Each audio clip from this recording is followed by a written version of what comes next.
පියාණන්ගේද පුත්‍රයාණන්ගේද ශුද්ධාත්මයන්ගේද නාමයෙන් ආමේන්. අප ස්වාමීන් වන ජේසුස් ක්‍රිස්තුස් වහන්සේගේ වරප්‍රසාදයත් දෙවියන්ගේ ප්‍රේමයත් ශුද්ධාත්මයන්ගේ සහභාගීකමත් ඔබ සියල්ලන් සමග පවතිවා. ඔබ සමගද පවතිවා.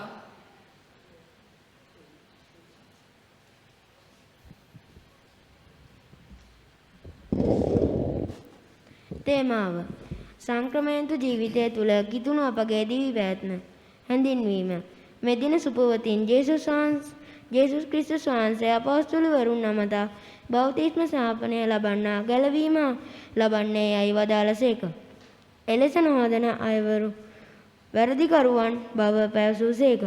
ක්‍රිස්තුස් වහන්සේ ප්‍රකාශ කරනුයේ සංක්‍රමණික ජීවිතය තුළ පව්කරුවන්ගේ ගැලවීම පිණිසත් රෝගීන් පිට අත්ලැබූ විට සුව ලබති වදාළසේක.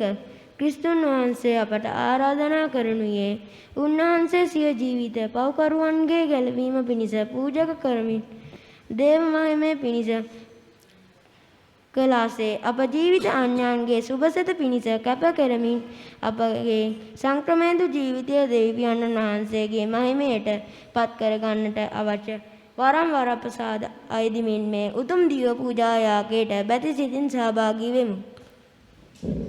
ඒ වගේම මේ දිව්‍ය පූජා යාගයේදී අපි ස්තුති කිරීම සහ ඉල්ලීම් වෙනුවෙන් අපි යාඥා කරනවා. 15 වෙනි උපන්දිනය වෙනුවෙන් ලැබූ වරප්‍රසාද වලට ස්තුති කරන අයෙක් වෙනුවෙන් යාඥා කරමු. ඒ වගේම තමන්ගේ පුතාගේ රැකියාව හොඳින් කර ගැනීමට අවශ්‍ය වරම් වරප්‍රසාද ඉල්ලා යදන අයෙක් වෙනුවෙන් යාඥා කරමු. ඒ වගේම නැති වී ගිය ආත්මයන් වන එඩ්මන්ඩ් ලෝගුස්, එලිසබෙත් පෙරේරා, ජේ.බී. නිමල් පොන්වීර, වී.පී. ජයතිස්ස යන අයගේ ආත්මයන් උදෙසා මේ දිව්‍ය පූජා යාගය තුල අපි යාඥා කරමු. ඒ වගේම දුර්වල ජනතාවක් විදිහට අපි අතින් සිදුවෙච්ච වැරදි අඩුපාඩු අපි මතක් කරලා මේ දිව්‍ය යාගයට සහභාගී වෙන්න අවශ්‍ය සුදුසුසන් කරන්න කියලා අපි උන්වහන්සේගෙන් ඉල්ලමු. සීල බලති දෙවියන් වහන්සේටද සහෝදරයනි ඔබටද මා පව් කර බව කියමි. සිතින් වචනයෙන් ක්‍රියාවෙන් සහ අතපසු කිරීමෙන් බොහෝ පව් කෙලෙමි. ඒ මාගේ වරදින්ය මාගේ මහත් වරදින්ය.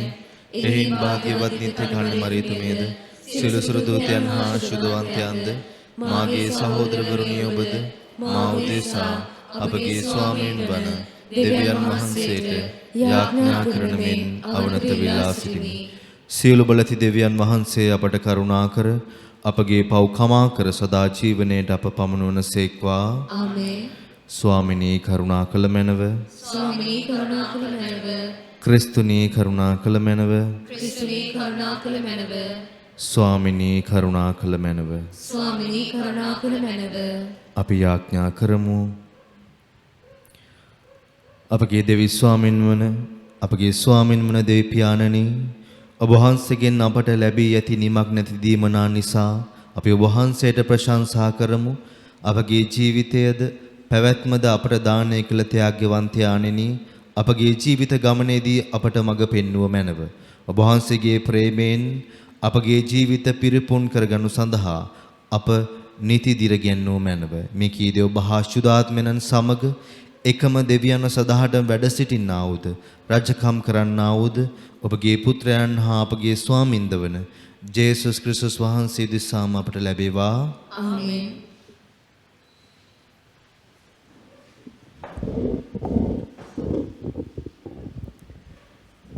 පළමුවන කියවීම ගණන් කතාව පොතින් උපුටාගත් කොටසකි. මුළු සෙනග ගැන වගකීම මට තනිව දැරීමට බැරිය. ඊශ්‍රායෙල් ජනයා අතර සිටි විදේශීහු කෑම තණ්හාවට වසඟ වූහ. ඊශ්‍රායෙල් ජනයා පවා හඬන්නට පටන්ගෙන අපට කෑමට මස් දෙන්නේ කවුරුද? අප මිසර දේශයේදී නොමිලේ කෑමාළුද, පිපිඤ්ඤා, කොමඩු, ලීක්ස්, රතුලූණු හා සුදුලූණුද අපට මතකය. දැන්නම් අපි හෙම්බත් වී සිටිමු. අපට පේන්න බැරි මන්නා ආහාරය හැර වෙන කිසිවක් අපට නැතැයි කීවෝය. මන්නා කොත්තමල්ලි ඇටමෙන් විය. එහි පැහැය ලාදුබුරුමෙන් විය. සෙනග ඔබමුම ගොස් ඒවා රැස් කොට ගලෙන් අඹරා හෝ වංගෙඩියේ ලා කොටා හෝ බඳුන්වල පිළියෙල කොට රොටි සෑදූහ. එහි පිරිසුදු තෙලෙන් බැදූ රොටිවල මෙන් රහක් තිබිනි. රාත්‍රියේදී කඳවුර මත පිණි වැටුණු විට එය සමග මන්නා වැටිනි. සෙනගද පවුල් වශයෙන් තම තමන්ගේ කූඩාරම් දොරකඩ සිට හඬනු මෝසෙස්ට ඇසිනි. සමිඳානන් වහන්සේගේ කෝපයද ඉමහත් ලෙස දැල්විනි. මෝසෙස් දුකටපත් විය. ඔහු සමිඳානන් වහන්සේට කතා කොට ඔබේ සේවකයාට ඔබ පීඩා කරන්නේ මන්ද? ඔබට මා අප්‍රසන්න වී ඇත්තේ කුමන හේතුවකින්ද? මේ මුළු සෙනග ගැන වගකීම ඔබ මට පවරා තිබෙන්නේ ඇයි? මම මේ මුළු සෙනග පිළිසිඳ නොගත්ෙමි. ඔවුන්ගේ පියවරුන්ට පොරොන්දු දේශයට කිරිමවක කිරිබොන දරුවෙකු උසුලාගෙන යන ලෙස ඔවුන් ඔබේ තුරුල්ලේ රැගෙන යන්න කියා මම ඔබට කීමට ඇත්තෙන්ම ඔවුන් ජනිත කළේ මමද? මේ මුළු සෙනගට මා මස් කොහෙන් සොයාගෙන විත් කන්න දෙන්නද? අපට කන්නට මස් දෙන්න යයි කියා ඔවුන් මා ළඟ හඬමින් සිටිති. මුළු සෙනග ගැන වගකීම මට තනිව දැරීමට බැරිය. ඔබ මට මෙසේ කරන්නෙහි නම් කරුණාකර මා මරා දමනු මැනවි. එවිට මාගේ කාලකන්නිකම මටම නොපෙනී යනු ඇතැයි කීවේය. දේව වචනය මෙසේය. දෙවියන් වහන්සේට ස්තෝත්‍ර වේවා.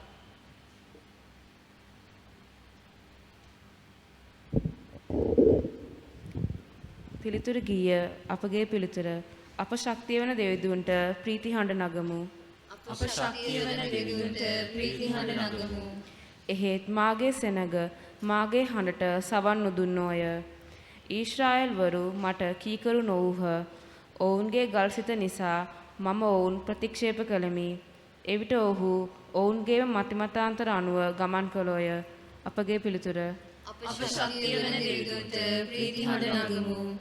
මාගේ සෙනග මට සවන් දෙන්නෝ නම් ඊශ්‍රායෙල් වරු මා අනු එන්නෝ නම් කොතරම් යහපත්ද?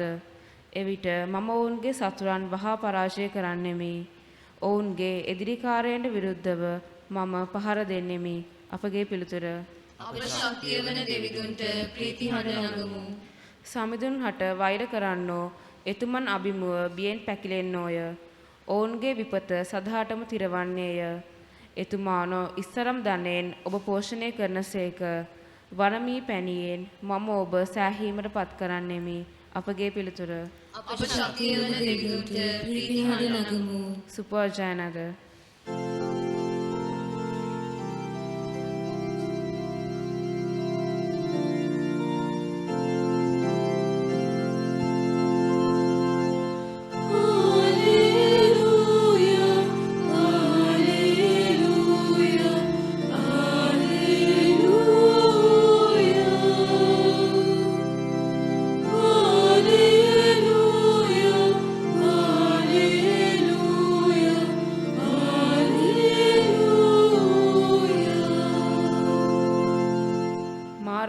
සත්‍යයේද ජීවනයේද මම වෙමි.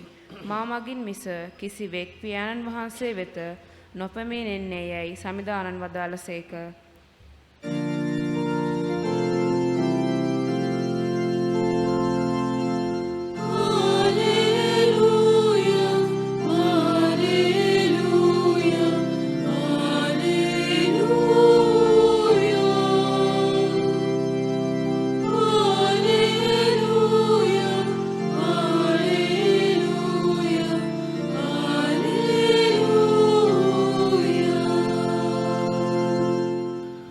ස්වාමින් වහන්සේ ඔබ සමග වනසේක්වා. ඔබ සමග වනසේක්වා.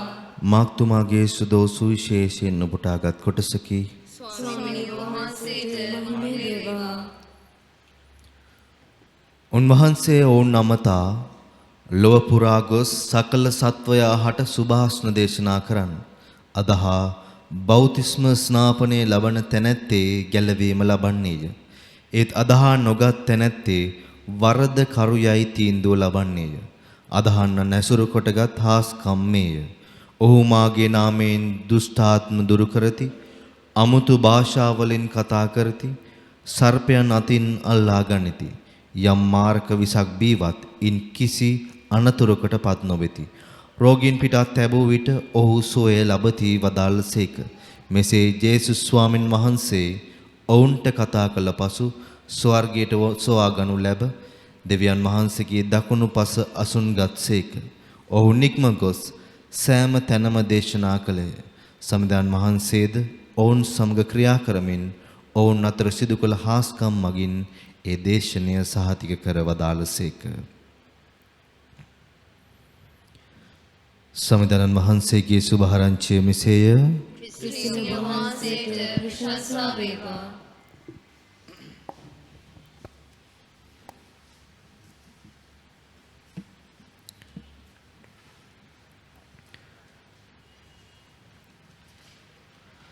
ක්‍රිස්තුතුමන් තුළ මා ප්‍රේමවන්ත සහෝදර සහෝදරියනි, අද අපේ නුවාන දිව්‍ය පූජාවේ තේමාව සක්‍රමේන්තු ජීවිතය තුළ කිතුණු අපගේ දිවි පැවැත්ම.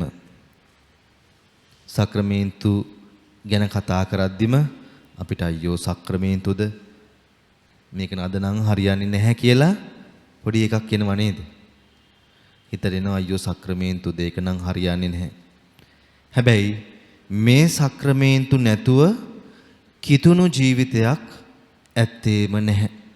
ඉතින් සුදෝ සභාව තුල සක්‍රමේන්තු කීයක් තියෙනවද? කාට හරි උත්තර දෙන්න පුළුවන්ද? පූජා උදා දරුවන්ට සක්‍රමේන්තු කීයක් තියෙනවද? 14ක්ද 15ක්ද? කීයක් තියෙනවද? සක්‍රමේන්තු 7ක් තියෙනවා. ඉතින් මේ සක්‍රමේන්තු 7ම ස්ථාපිත කළේ කවුද? මේ සක්‍රමේන්තු 7 අපේ ජීවිතයට සුදෝ සභාවට කොහෙන්ද ආවේ? කොහෙන්ද ආවේ? අහසින් ආවද? කොහෙන්ද මේ සක්‍රමේන්තු අපිට ආවේ? මේ හැම සක්‍රමේන්තුවක්ම ජේසුස් ක්‍රිස්තුස් වහන්සේ ස්ථාපිත කරපු සක්‍රමේන්තු. ජේසුස් ක්‍රිස්තුස් වහන්සේම ස්ථාපිත කරපු සක්‍රමේන්තු. කෙනෙක් අහන්න පුළුවන් ජේසුස් ක්‍රිස්තුස් වහන්සේ කොහොමද මේ සක්‍රමේන්තු 7ම උන්වහන්සේගේ ජීවිත කාලයේදී ස්ථාපිත කළේ? උන්වහන්සේ විවාහය කියන දේ ස්ථාපිත කරාද?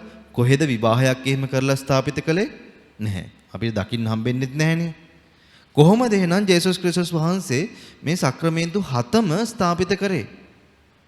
ඒ තමයි උන්වහන්සේ ගොඩ නැගුව සුද්ධ වූ සභාව මාර්ගයෙන් උන්වහන්සේ ස්වර්ගයට ගියාට පස්සෙත් මේ සුද්ධ වූ සභාව මාර්ගයෙන් මේ සක්‍රමේන්තු ස්ථාපිත කරා. සමහර උන්වහන්සේ ජීවත් වෙන කාලේ අපි දන්නා ප්‍රසාද ස්නාපනය කියන සක්‍රමේන්තු උන්වහන්සේම ස්ථාපිත කරා.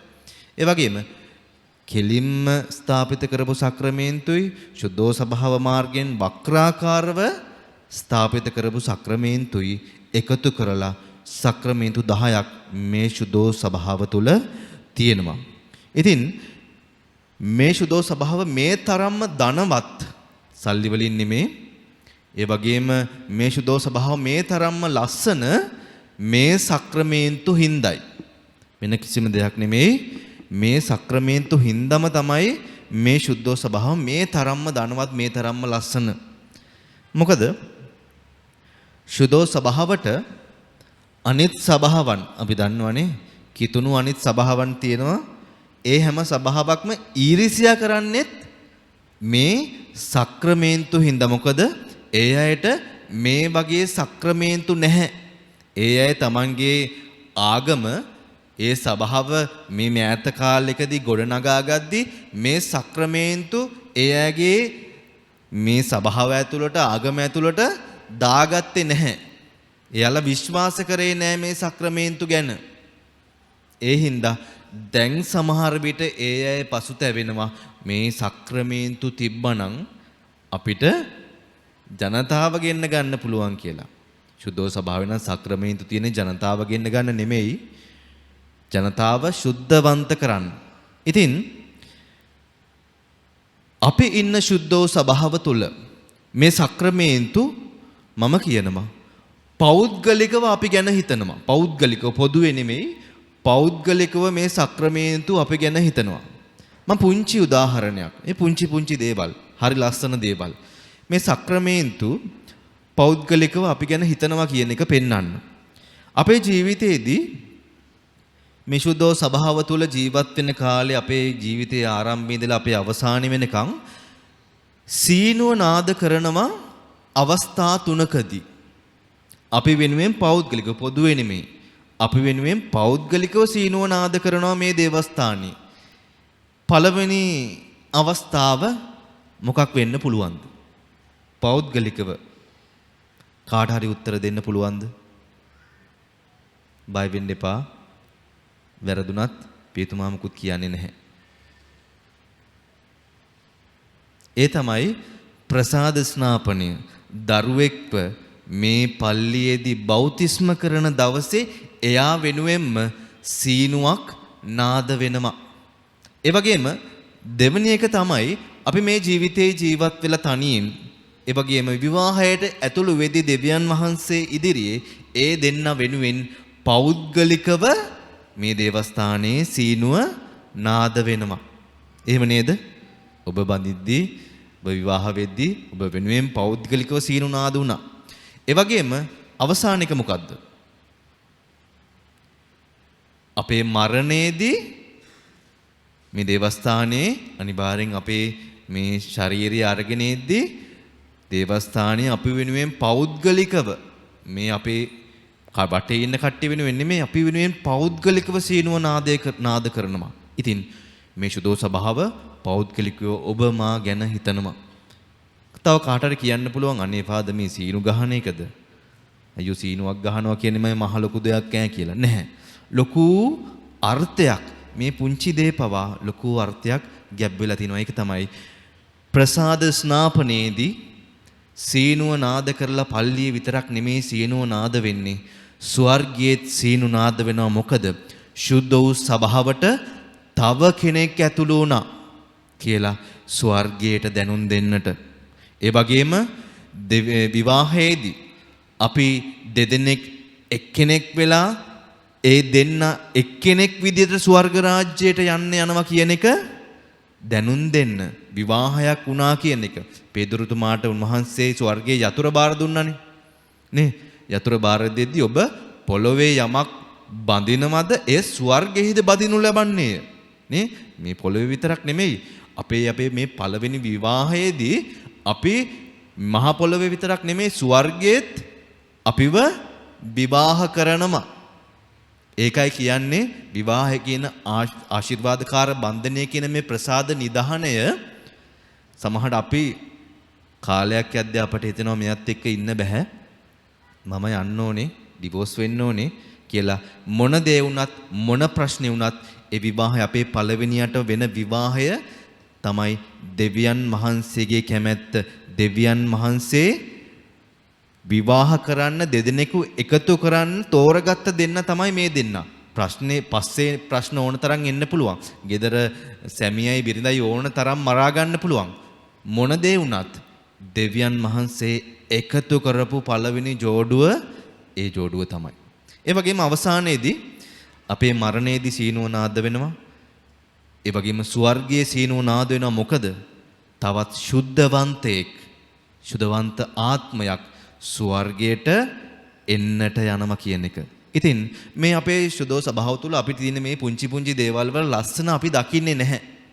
නේ? සාමාන්‍ය දෙයක් විදිහට ප්‍රසාද ස්නාපනය ලබනවා කියන්නේ සාමාන්‍ය දෙයක් විදිහට අපි දකින්නේ. ඉතින් මේ වල අපි ලොකු ගැඹුරකට ඒ අර්ථය තේරුම් ගන්නට ඕනේ. ප්‍රසාද ස්නාපනය අරගෙන බලන්න. අපි ප්‍රසාද ස්නාපනය දෙන දරුවෙකුට එතන ඉන්නවා අම්මයි තාත්තයි ඥාන මව්පියෝයි.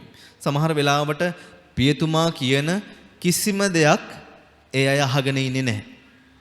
පියතුමා ඇහුවොත් එම් ප්‍රසාද ස්නාපනය ඉවර වෙලා මොනවද කළේ කියලා ගොඩාක් දුරට අපිට ඒ අයගෙන් උත්තරයක් නම් ගන්න බැරි වෙයි.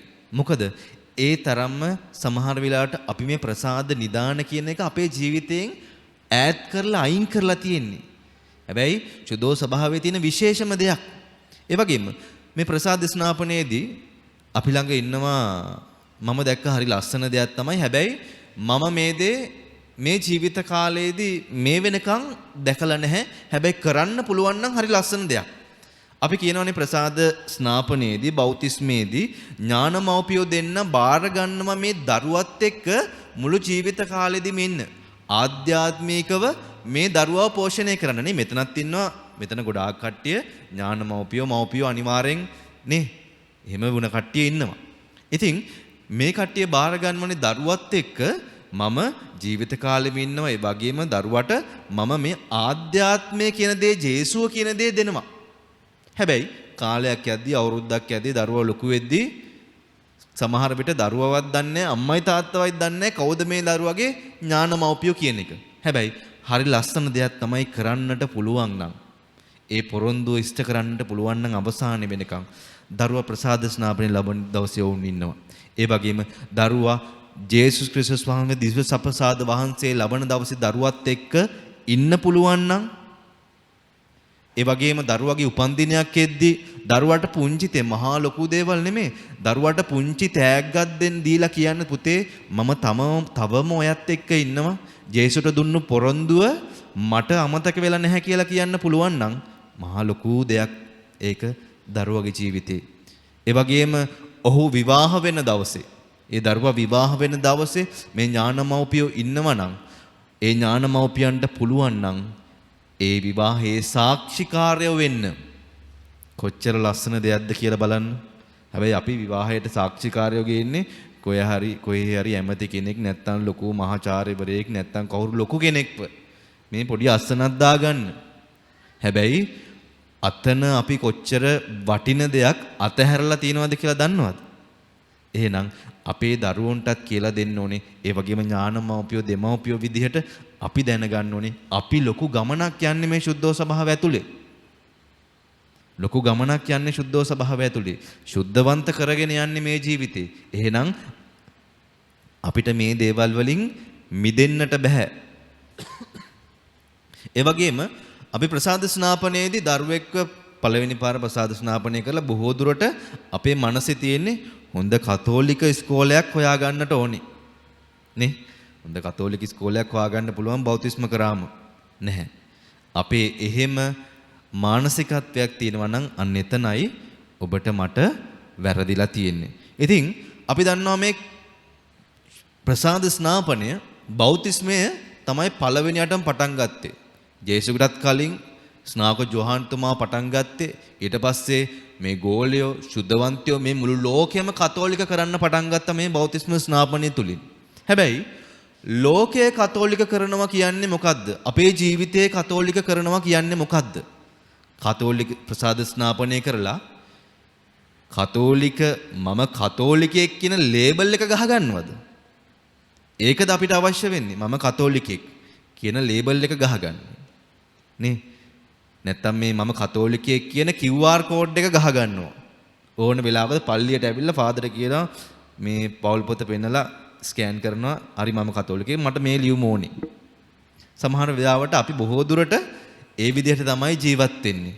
හැබැයි මම කතෝලිකයෙක් වෙනවා කියන්නේ බෞතිස්ම ස්නාපනය තුල හොඳට මතක් කරන්න වචන ටික පියාණන්ගේද පුත්‍රයාණන්ගේ සුදාත්මයන්ගේ නාමයෙන් මම ඔබ බෞතිස්ම ස්නාපනය කරමි. වෙන කාගේවත් නාමයෙන් මේ සුද්ධෝ ත්‍රිත්වයේ නාමයෙන් සුද්ධෝ ත්‍රිත්වයටයි මේ දරුවව ඇතුළු කරන්නේ. එහෙනම් මුළු ලෝකෙම කතෝලික කරනවා කියන්නේ ඔබේ මගේ ජීවිතේ කතෝලික කරනවා කියන්නේ නමට විතරක් නෙමෙයි.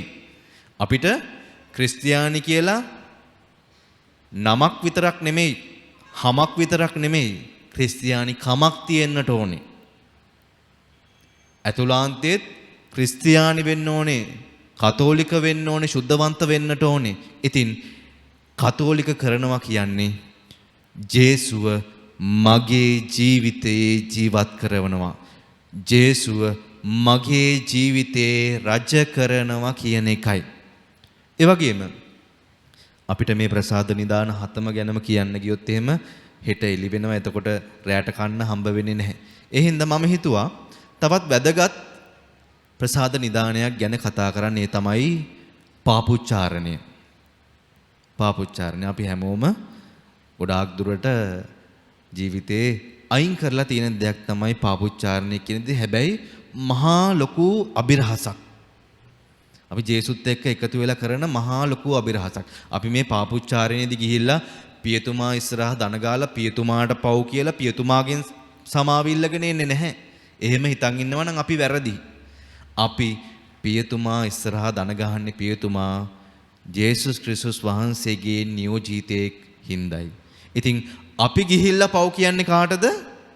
අපි කියන්නේ පව් ජේසුස් ක්‍රිස්තුස් වහන්සේට. අපිට සමාව දෙන්නේ කවුද? පියතුමා නෙමෙයි. අපිට සමාව දෙන්නේ ජේසුස් ක්‍රිස්තුස් වහන්සේ. අපි එතන ගිහිල්ලා මොන පාපයක් කිව්වත් එතන උන්වහන්සේගේ සමාව අපිට තියෙනවා. සමහරවිට අපි හිතනවා මහා කරදරයක් දරුවෝ හිතනවා අම්මලා ගෙදරදී කියනවා අද නම් මේ පව් සමාව පාපුච්චාරණය කරන්න දින දවසේ අනිවාර්යෙන් පාපුච්චාරණය කරන්න ඕනේ මම බලන් ඉන්නවා පොලිමේ හිටියේ නැත්තම්. එහෙම නෙමෙයි. අපේ හදවතින්ම ජේසු එක්ක ලොකු ගැඹුරු සම්බන්ධතාවයකට ඇතුළු වෙන්නට අවශ්‍යයි පාපුච්චාරණය. අපේ දරුවෝ පවා. අපේ දරුවන්ට අද ඒ දේ නැති වෙලා තියෙනවා. එහෙනම් ඒ පාපුච්චාරණයේදී ජේසුස් ක්‍රිස්තුස් වහන්සේ බලාගෙන ඉන්නවා අම්මේ තාත්තේ දුවේ පුතේ ඔබ ඇවිල්ලා ඔබේ ජීවිතයේ තියෙන හැම දෙයක්ම ජේසු ඉස්සරහා දිගාරී කියලා. ඒ වගේම අපි පාපුච්චාරණයේදී ගොඩාක් බය දෙයක් තමයි මොකද්ද? ෆාදර්ට පව් කියන්න. ගොඩාක් දුරට බයයි පල්ලියේ ෆාදර්ට පව් කියන්න. මොකද මගේ කැරැට්ටුව දැනගනී කියලා. අන්න ය වැරදි මානසිකත්වයක අපි ඉන්නවා. කොච්චර දැන් කිව්වත් ඒත් බයයිනේ නේ. ෆාදර්ට පල්ලියේ ෆාදර්ට ගිහිල්ලා පව් කියන්නේ. හැබැයි දේවස්ථානයේ පියතුමා යේසුස් ක්‍රිස්තුස් වහන්සේගේ නාමයෙන් එන්නේ ඔබේ පව් කාටවත් කියන්නට නෙමෙයි. ඒ වගේම සුද්ධෝ ස්වභාවය දැනගන්න ඕනේ. අපි සුද්ධෝ ස්වභාවයේ නීතියක් තියෙනවා. පියතුමෙක් කාගේ හරි පවක් වෙන කාට හරි ගිහිල්ලා කිව්වොත් එහෙම ඒ පියතුමාව ඒ වෙලේම අයින් කරන්නට පුළුවන්. ඒ හින්දා කවදාවත් පව් කියන්න පියතුමෙක් ඉස්සරහා බය වෙන්න එපා. පියතුමෙක් ඔබේ පව් ජේසුස් ක්‍රිස්තුස් වහන්සේට ගෙනියනවා මිසක් මේ පව් වටේ ගෙනියන්නේ නැහැ කවදාවත්. ඒ හින්දා බය නැතුව ඔබේ පාපුච්චාරණය ජේසු ළඟට ගිහිල්ලා කරනවා කියලා හිතාගෙන කරන්න. ඒ වගේම තවත් දෙයක් තමයි අපි ජේසු ළඟට ගිහිල්ලා පව් කියලා සමාව ගත්තට පස්සේ අපිට ආයේ පව් කරන්න පුළුවන්ද? කාටද පොරොන්දුනේ පව් කරන්නේ නැහැ කියලා? ෆාදර්ටවත් නෙමෙයි, අම්මටවත් නෙමෙයි, තාත්තටවත් නෙමෙයි, වටේ ඉන්න කාටවත් නෙමෙයි, ජේසුට. එහෙනම් අපි හැම වෙලේම උත්සාහ කරන්න ඕනේ ජේසුට පොරොන්දුවක් දුන්නා ජේසුනි මම මේ දේ කරන්නේ නැහැ කියලා ඒ දේ නොකර ඉන්නට.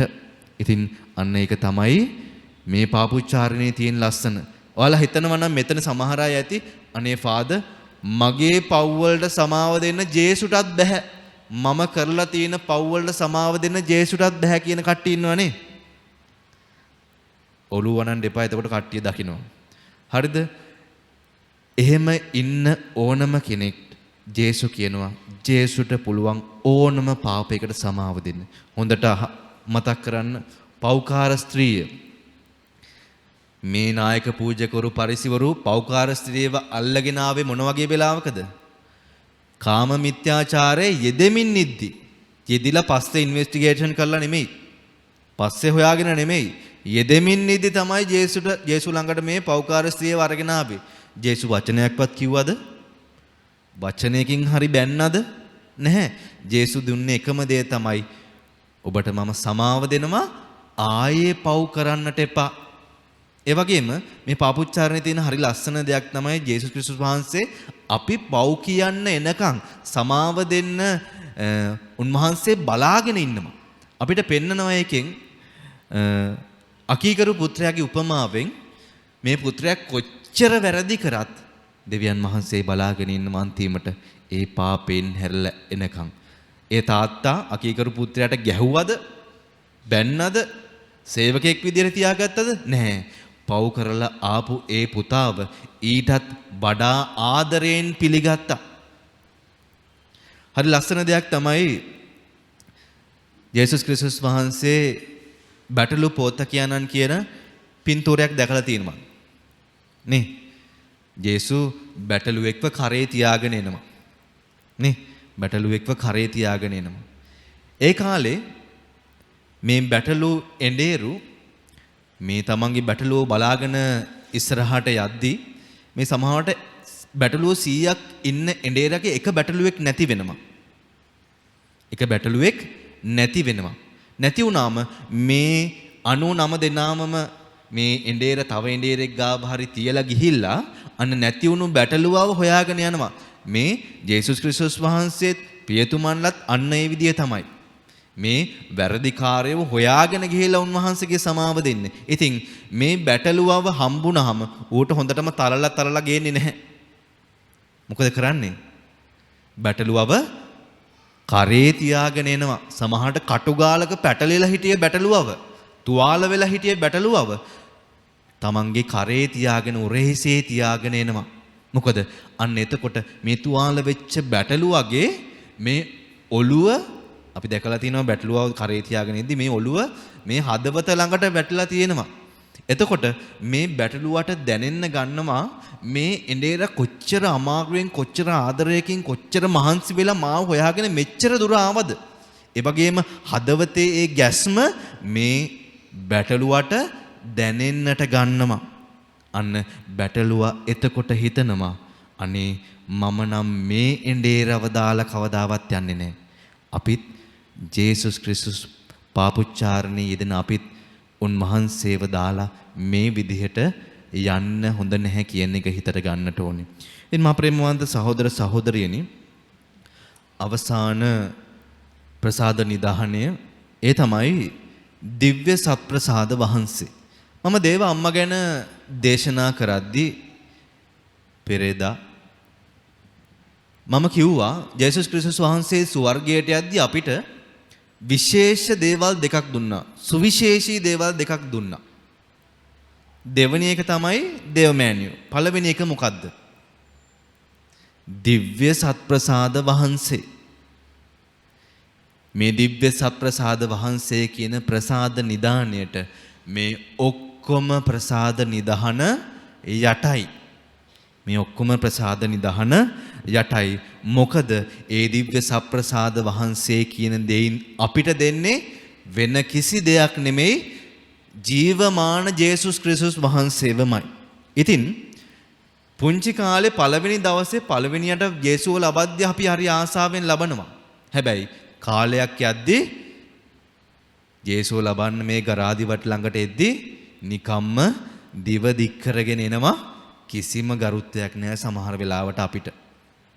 සමහරට පියතුමා ඇවිල්ලා පූපේ පෙන්නලා මොකද්ද කියන්නේ? ක්‍රිස්තුස් වහන්සේගේ ශ්‍රී ශරීරය කියලා. ඔබ මොකද්ද කියන්නට ඕනේ? මොකද්ද කියන්නට ඕනේ? ආමෙන් කියලා කියන්නට ඕනේ. ඇයි මොකද? ආමෙන් කියලා කියන එකේ තේරුම මොකද්ද? එය එසේම වේවා. එය එසේම වේවා. පියතුමා කියනවා ක්‍රිස්තුස් වහන්සේගේ ශ්‍රී ශරීරය එසේම වේවා කියලා තමයි මම ගන්නෙ. නැත්තම් නිකන් පාන් කෑල්ලක් රොටි කෑල්ලක් කාලා යනවා වගේ තමයි. ආමෙන් කියන්නේ නැතුණාම. මගේ පල්ලියේ නම් ඉරිදා දහම් පාසල් ළමයින්ගේ පූජාව වෙලාවේදී මම ළමයින්ට කියලා තියෙන්නේ ආමෙන් කිව්වේ නැත්තම් මම අහනවා ආමෙන් කියන්න බැරිද කියලා. මම අහනවා පාන් කෑල්ලක් රොටියක් කාලා යන්නද ආවේ කියලා මිනිස්සු ඉස්සරහා කෑ ගහලා අහනවා. ආමෙන් කිව්වේ නැත්තම් ආමෙන් කියනකන් ලබන්න දෙන්නේ නැහැ. මොකද අපි දරුවන්ට පවා ඉගන්වන්න ඕනේ මම මේ ලබා ගන්නේ නිකන් රොටි කෑල්ලක් පූප කෑල්ලක් නෙමෙයි, ජීවමාන ජේසුස් ක්‍රිස්තුස් වහන්සේවමයි කියන එක. ඉතින් මේ දිව්‍ය සප්පසහද වහන්සේ අපිට හම්බ වෙන්නේ දිව්‍ය පූජාව තුල. මම කියනවා දිව්‍ය පූජාව තරම් දිව්‍ය සප්පසහද වහන්සේ තරම් මේ ලෝකේ වෙන කිසිම දෙයක් වටින්නේ නැහැ. වෙන කිසිම දෙයක් ලොකු නැහැ. කාටද කියන්න පුළුවන් මේ දිව්‍ය පූජාවට වැඩිය ලොකු දෙයක්? කාටද පුළුවන් මට පෙන්වන්න මේ දිව්‍ය පූජාවට වැඩිය ලොකු දෙයක්. ඉතින් අපි සමහර වෙලාවට ජපමාලය කියනවා. සුද්ධෝපය කරනවා. වෙනත් භක්ති අභ්‍යාස යදුම් කරනවා, නුවාන කරනවා. හැබැයි මේ කිසිම දෙයකට වැඩිය දිව්‍ය සත්ප්‍රසාද වහන්සේ ඒ වගේම දිව්‍ය පූජාව තමයි වැදගත්ම දේ. මොකද ඒ දිව්‍ය පූජාව සිද්ධ වෙන්නේ ජේසුස් ක්‍රිස්තුස් වහන්සේගේ කල්මාරියේ සිද්ධ වෙච්ච යාගය නැවත මේ අල්තාරය මත දිගහරිනවා. ඔබට දේවස්ථානයේ ඔතන ඉඳලා මේ අල්තාරේ බලපුවම මොනවද පේන්නේ? මොනවද පේන්නේ?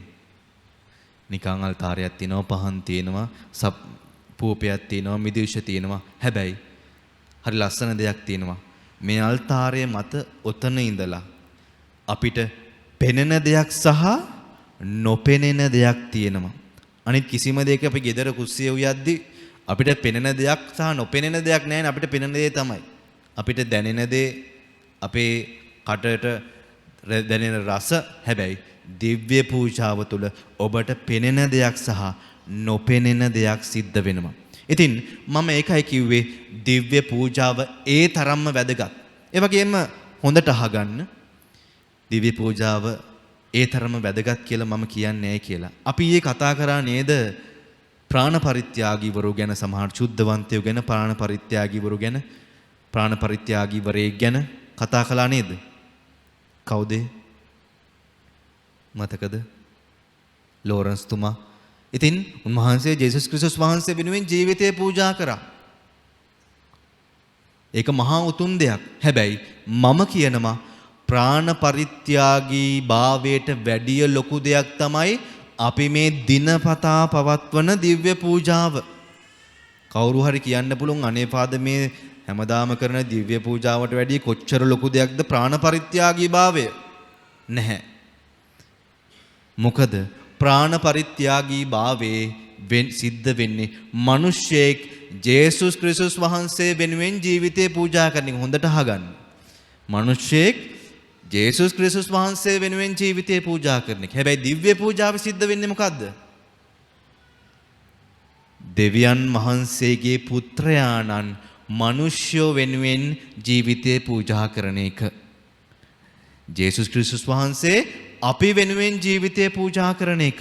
එහෙනම් මිනිස්සෙක් ජේසුස් ක්‍රිස්තුස් වහන්සේ වෙනුවෙන් ජීවිතේ පූජා කරන එකද දෙවි කෙනෙක් මිනිස්සුયો වෙනුවෙන් ජීවිතේ පූජා කරන එකද වඩා ලොකු? අන්න. එහෙනම් මේ දිව්‍ය සප්‍රසාදයට අපේ ජීවිතේ තිබෙන්නේ නැති තැන අපි දෙන්නට අවශ්‍යයි. ඉතින් මම පුංචි සුද්ධවන්තයෙක්ගේ කතාවකින් කෙටියෙන් අවසන් කරන්න උත්සාහ කරනවා. ඒ තමයි සුදෝ තාර්සියස් තුමා දිවස ප්‍රසාද වහන්සේට පුදුම විදිහට ආදරය කරපු සුද්ධවන්තයෙක්. තාර්සියස් කියන්නේ මේ පුංචි කොළු ගැඩේ පුංචි තරුණයෙක්.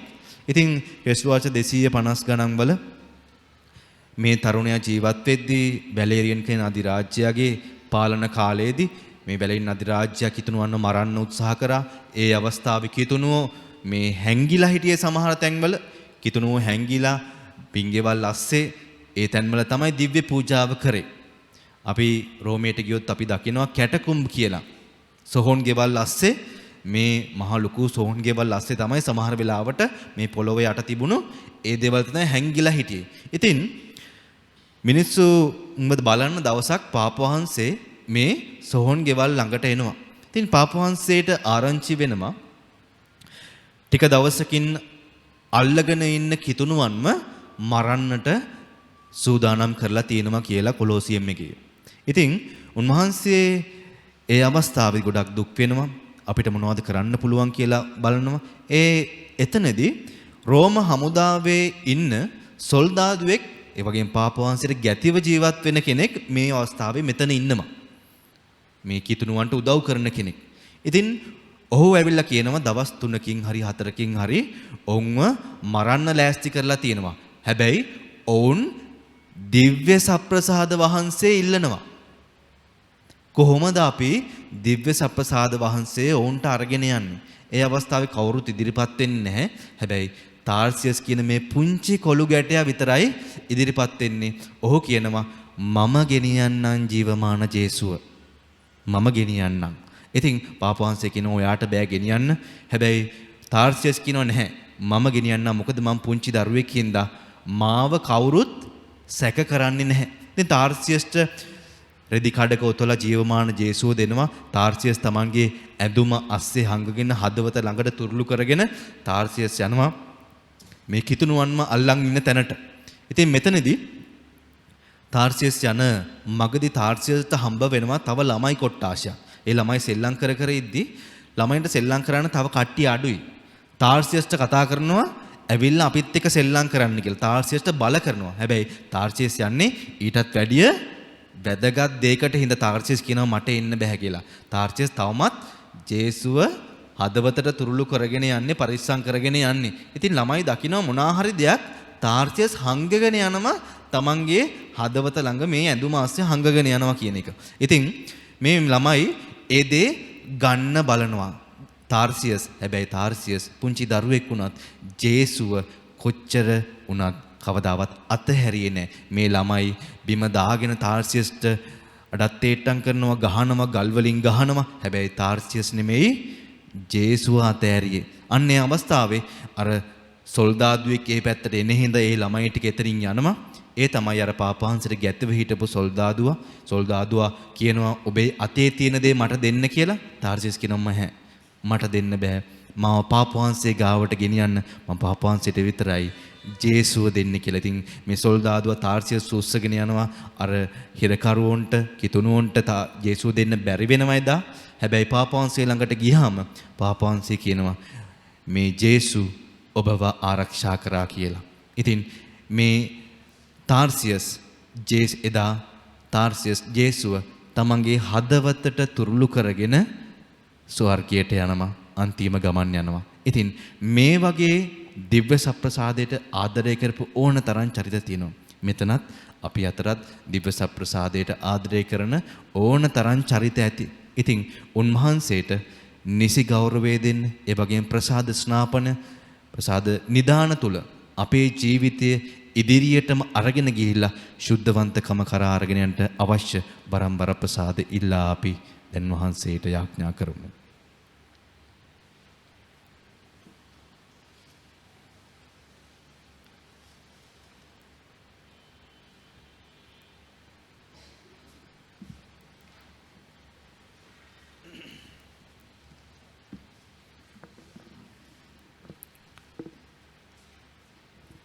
අපි අපගේ පොදු අවශ්‍යතාවයන් උදෙසා යාඥා කරමු.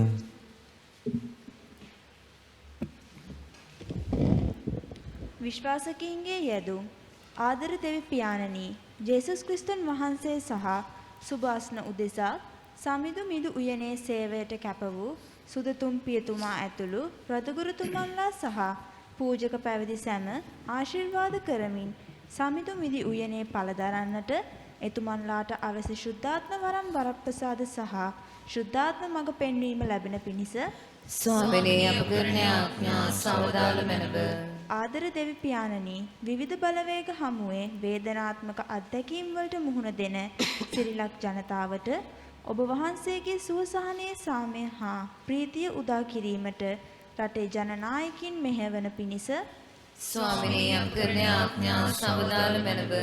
ආදර දෙවි පියාණනි ඔබ වහන්සේගේ දෙව් වදනින් අප සිත් පුරවාගෙන ඔබ වහන්සේ පසුපස එනටත් ඔබ වහන්සේ තුල ජීවත් වෙමින් සැබෑ සක්‍රමේන්තු ජීවිතය ගත කිරීමටත් අවශ්‍ය වරම් වරප්‍රසාද ලැබෙන පිණිස ස්වාමිනේ අප කරන ආඥා සවදාල මැනව.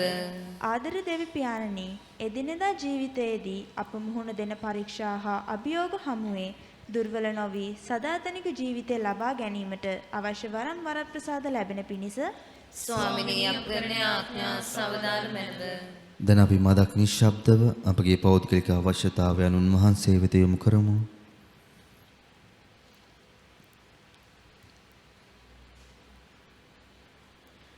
මිකීද අප ස්වාමීන් වන ජේසුස් ක්‍රිස්තුස් වහන්සේ දෙසාම අපට ලැබේවා. ආමේන්. පඬුරු පිදීම. ගීතිකා අංක 126.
සහෝදරවරුනි මාගේ සහ ඔබගේ යාගය සියලු බල දෙවියන්න් වහන්සේට ප්‍රසන්න වන පිණිස යාඥා කරන්න. තමන් වහන්සේගේ නාමයට ප්‍රශංසාවක් මහිමයක් අත්වන සඳහාද අපට තමන් වහන්සේගේ විශුද්ධ සභාවට ප්‍රයෝජනයක් වන සඳහාද ඔබගේ හස්තවලින් ස්වාමීන් වහන්සේ මේ යාගය පිළිගන්නාසේක්වා. සුවිශුද්ධ ස්වාමිනිය වහන්සේගේ ජනයාගේ පුද පඬුරු කරුණාවෙන් පිළිගෙන පරිශුද්ධවත් කළ මැනව ඔබ බුදුන්ගේ අත්‍යන්ත යාගයේ සමග මුසුන අපගේ ජීවිතයෙන්ද ඔබ වහන්සේ නිරතුරු පිදෙන යාගයක් බවට පත් කළ මැනව මේකීදී අප ස්වාමින් වන ජේසුස් ක්‍රිස්තුස් වහන්සේ උදෙසාම අපට ලැබේවා. ආමේන්. ස්වාමින් වහන්සේ ඔබ සමග වනසේක්වා. ඔබ සමග වනසේක්වා. ඔබගේ සිත යොමු කරන්න. ස්වාමීන් වහන්සේට යොමු කර සිටිමු. අපගේ දෙවියන් වන ස්වාමින් වහන්සේට ස්තුති කරමු. ඒ යෝගී තුද ක්‍රියාවකි. පාරිශුද්ධ පියාණනි සියලු බලති සදාතන දෙවි ස්වාමිනී සෑම කල්හිද සෑම තැන්හිද අප වහන්සේට තුති පිදීම සැබවින්ම යෝග්‍ය යුතුය සාධාරණය ගැලවීම දායකය. අපගේ ප්‍රශංසාවෙන් වහන්සේගේ මහිමයට වෙනසක් නොවන්නේය. ඔබට ප්‍රශංසා කිරීමට අපට වරම් ලැබෙන්නේද වහන්සේගෙන්මය. අපගේ තුති පිදීම වහන්සේට අල්පදයක් වූවත් අපගේ ස්වාමීන් වන ජේසුස් ක්‍රිස්තුස් වහන්සේ මගින් අපට වහන්සේගේ දීමනා ලැබෙන්නේය. උන්වහන්සේ මගින් අහසද පොළොවද සුරදූත සමූහයද ඔබ වහන්සේට නිතර ගායන තුති ගීයට අපිද මෙසේ එක්වෙමු. සුවිශුද්ධය ලෝකාන්තයේ ස්වාමීන් වහන්සේ සුවිශුද්ධය අහසත් පොළොවත් ඔබ වහන්සේගේ මහිමයෙන් පිරී තිබේ. ස්වර්ගයේ ජය ශ්‍රී වේවා. ස්වාමීන් වහන්සේගේ නාමයෙන් වර්ධමානෝ භාග්‍යවත්ය. ස්වර්ගයේ ජය ශ්‍රී වේවා.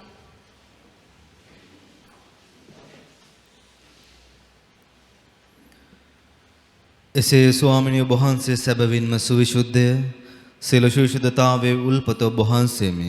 එහෙන් ඔබ වහන්සේගේ ආත්මයේ අනුභවයෙන් මේ පඬුරු පරිශුද්ධවත් කරන මෙන්න ඇදිමු. අපේ යදුනියේ මේ පඬුරු අපොදිසා අප ස්වාමීන් වහන්සේ ජේසුස් ක්‍රිස්තුස් වහන්සේගේ ශ්‍රී ශරීරයත් ශ්‍රී රුධිරයත් බවට පත්වනු සඳහාය. උන්වහන්සේ දුක් සහිත මරණයට සිකමැත්තෙන් තමන් පවරා දෙනු පෙර පෝපෙරගෙන ඔබ වහන්සේට තුති පුදමිනේ කඩාසෝකී ශ්‍රාවකයන්ට දෙමින් මෙසේ වදාළසේක. ඔබ සැමමින් කෙන අනුභව කරන්න. සැබවින්ම මෙය ඔබ දෙසා පවරා දෙනු ලබන මාගේ ශරීරයයි.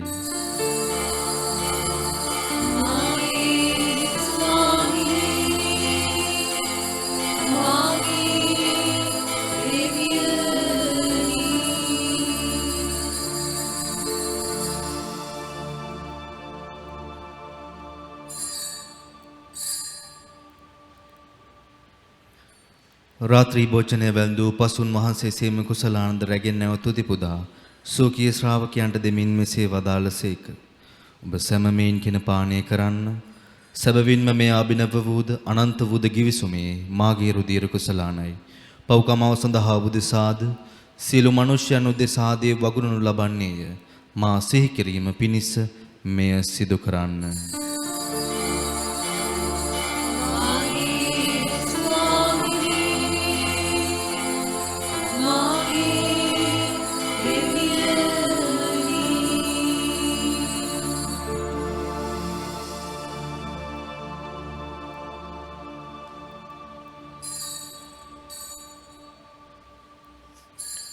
අපි විශ්වාස කරන අභිරහස ප්‍රකාශ කරමු.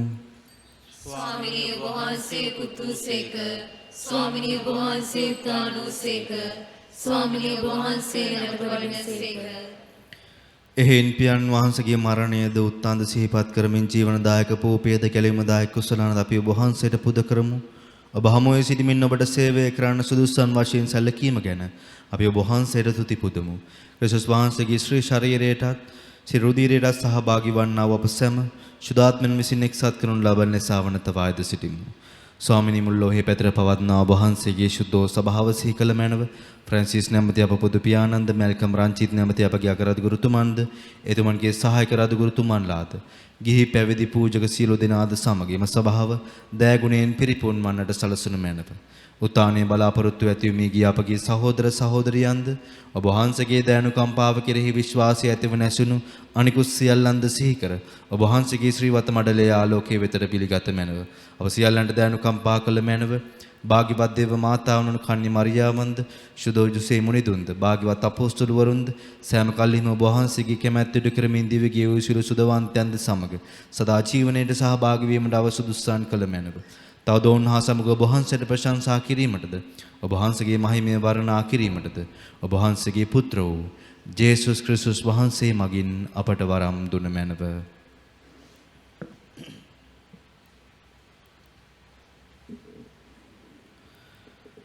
ඔවුන් වහන්සේ මගින්ද ඔවුන් වහන්සේ සමගද ඔවුන් වහන්සේ කෙරෙහිද සියලු බලති දෙවි පියාණනි සුදාත්මයන්න් හා සමග එක් වැඩවසන්නා ඔබ වහන්සේට සකල ගෞරවයත් මහිමයත් සදාටමත් වේවා.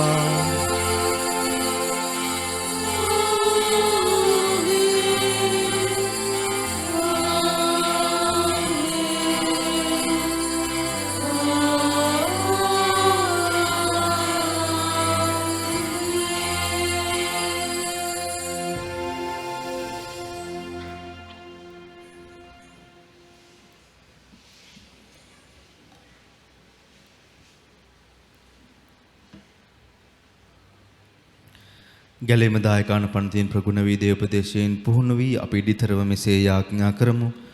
ස්වර්ගයේ වැඩ සිටින අපගේ පියාණනි ඔබ වහන්සේගේ ශ්‍රී නාමයට ප්‍රශංසා වේවා.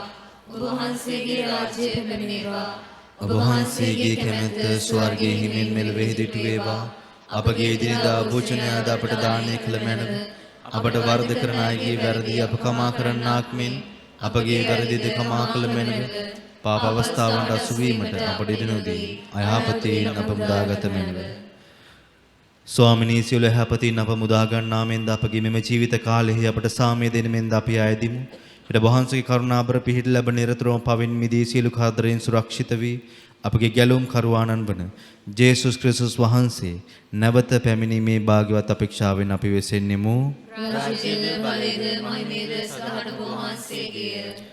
සාමය ඔබ සමග තබා යමි. මාගේ සාමය ඔබට දෙමි. සෝකී ශ්‍රාවකයන් අමතා වදාළ ජේසුස් ක්‍රිස්තුස් ස්වාමිනී ඔබ වහන්සේ අපගේ පාපයන් නොතකා ඔබ වහන්සේගේ සභාවේ විශ්වාසය සලකා ඔබ වහන්සේගේ කැමැත්ත පරිදිම සභාවට සාමයේද සමගිද දානය කරන්නට කරුණා කළ මැනව. ඔබ වහන්සේ සදාහටම වැඩවසන සේක රජකම් කරන සේක. ආමේන්. ස්වාමීන් වහන්සේගේ සාමය ඔබ සමග නිතරම පවතිවා. ඔබද සමගද පවතිවා. අපි එකිනෙකාට සාමය පතමු. ඔබට සාමය වේවා.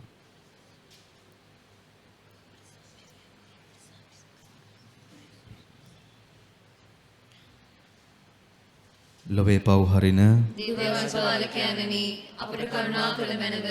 ලොවේ පව් හරින දේවාජපාලකයන්නි අපට කරුණා කළ මැනව. ලොවේ පව් හරින දේවාජපාලකයන්නි අපට සාමය දුන මැනව.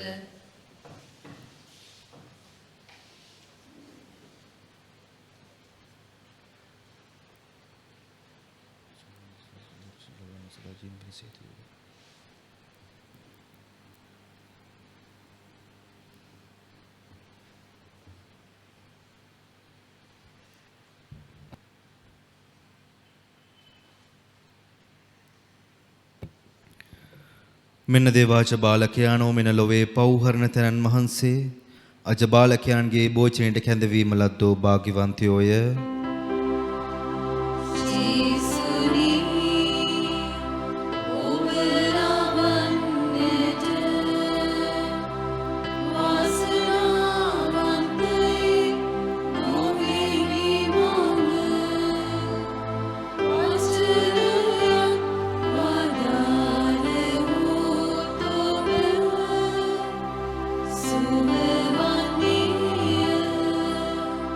Magia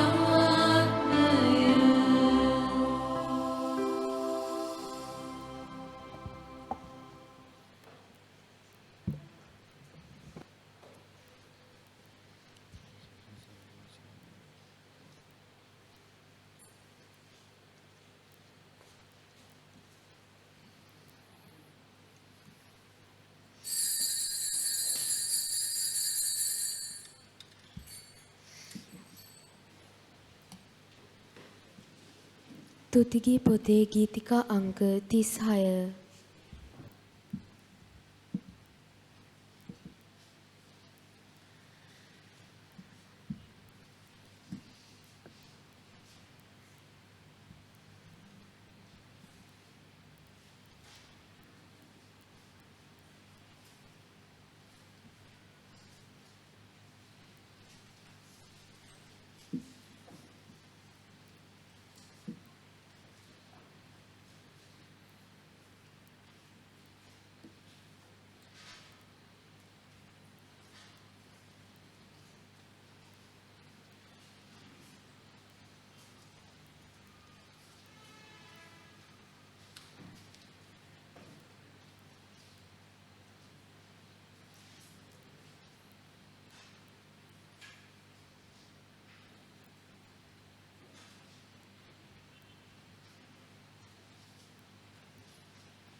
අදනේ මේ උතුම් නුවානේ සහ දිව්‍ය පූජාව සංවිධානය කළ සඳන්තෝනි මිනිඳුන්ගේ 4 වෙනි නුවාන කොට්ටාශය සිල් දෙනාට ස්තුතිවන්ත වෙනවා.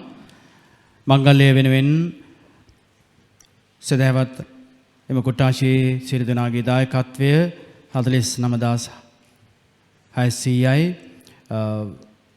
සැරසිලි සඳහා එකතු කළ මුදල් ඉතුරු මුදලත් එකතුව 4500ක මුළු මුදල 54100ක් බව මතක් කරනවා. සියලු දෙනාට ස්තුතිවන්ත වෙනවා උන්ගේ දායකත්වයේ වෙනුවෙන්. හෙට දිනේදී අපගේ නුවානේ තේමාව යෞවනය නැගිටින්න. හෙට අඟහරුවාදා දින සවස් 5:00ට නුවානේ පැවැත්වෙනවා ශුද්ධානාමනීශ්වරියගේ. ඉන් අනතුරුව ජප්මාලය උපකිරීම සහ නුවාන දිව්‍ය පූජාව පැවැත්වෙනවා. බදාදා දිනේදීත් සවස් 5:00ට සදාසන නුවානේ පැවැත්වෙනවා. ඉන් අනතුරුව නුවාන දිව්‍ය පූජාව බ්‍රහස්පතින්දා පළමුව බ්‍රහස්පතින්දා සවස් 5:00ට ශුද්ධ ජොසෙෆ් වාසවින්දුගේ නුවානය. ඉන් අනතුරුව නුවාන දිව්‍ය පූජාව සිකුරාදා උදෑසන 11 සිට 12 දක්වා ප්‍රශංසා මෙහෙය සවස් 6ට ජප්මාල උච්චාරණය සහ දිව්‍ය පූජාව පැවැත්වෙනවා.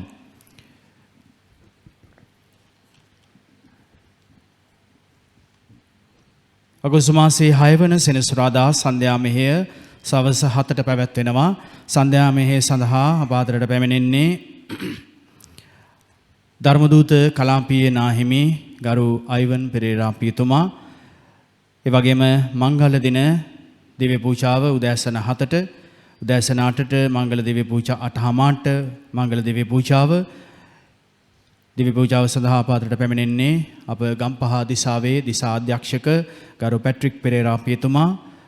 එදින සවස් 5ට තුදිදීමේ දිව්‍ය පූජාව පැවැත්වෙනවා. ඒ සංවිධානය කරන්නට බාර දුන්න අය කරුණාකර ඒ දිව්‍ය පූජාවන් සංවිධානය කරන්න. සන්ධ්‍යා මෙහෙය සංවිධානය කිරීම දහම් ගුරු මණ්ඩලය. ඒ වගේම ඉරුදින මංගල දිව්‍ය පූජාව සංවිධානය කිරීම සාන්තානා තරුණ සමිතිය. ඒ නිසා තරුණ සමිතියේ තරුණ තරුණයන් කරුණාකර ඒ පිළිබඳව ජනවන්දනා කමිටුවේ සිටිනා අයගෙන් විමසන්න. අද දින දිව්‍ය පූජාවෙන් අනතුරුව තරුණ සමිතියට ආධාර පිණිස සහ වයසින් සමිතියට ආධාර පිණිස ඔවුන් පවත්වාගෙන යන ඒ සුප් අලෙවිසැල සහ මුරුක්කු අලෙවිසැල පැවැත්වෙන බව ඔබ හැම දෙනාට මතක් කර සිටිනවා. නැගිට සිටින්න.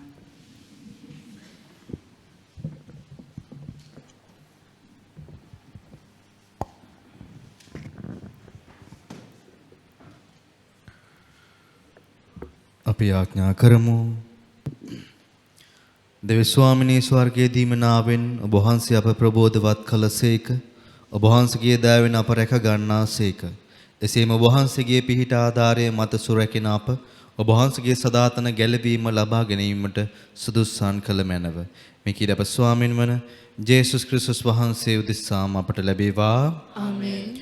ස්වාමින් වහන්සේ ඔබ සමග වනසේක්වා. ඔබ සමගද වනසේක්වා. සියලු බලයේදී මහෝත්තමයන්න් වන පියානෝද පුත්‍රයානෝද සුදාත්මයන්ද ආශිර්වාද කර ආරක්ෂා කරනසේක්වා. ආමේන්. යන්න සාමයෙන් ජීවත් වන්න. දෙවියන් වහන්සේට ස්තෝත්‍ර වේවා. ගීතිකා අංක 451.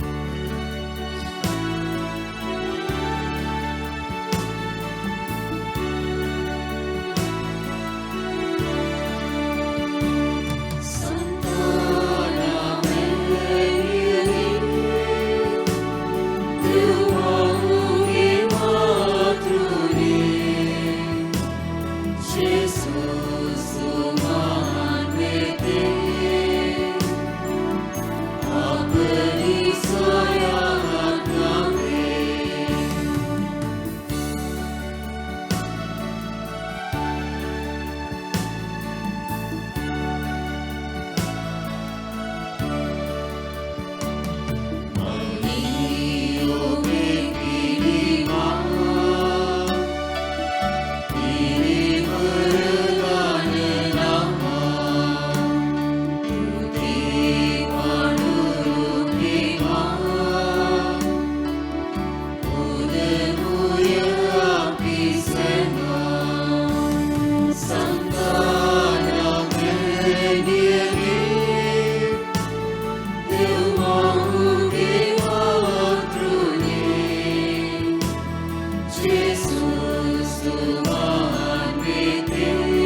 සියලු දෙනාම සාන්ත කුරුසයට යාළමේ අපේ සතුරන්ගෙන අප කලවා දේවා අපගේ දේ ස්වාමිනී පිතාගේ පුත්‍රයාගේ ස්පීතු සාන්තගේ නාමෙන් නාමෙන් ජේසු පීඨයි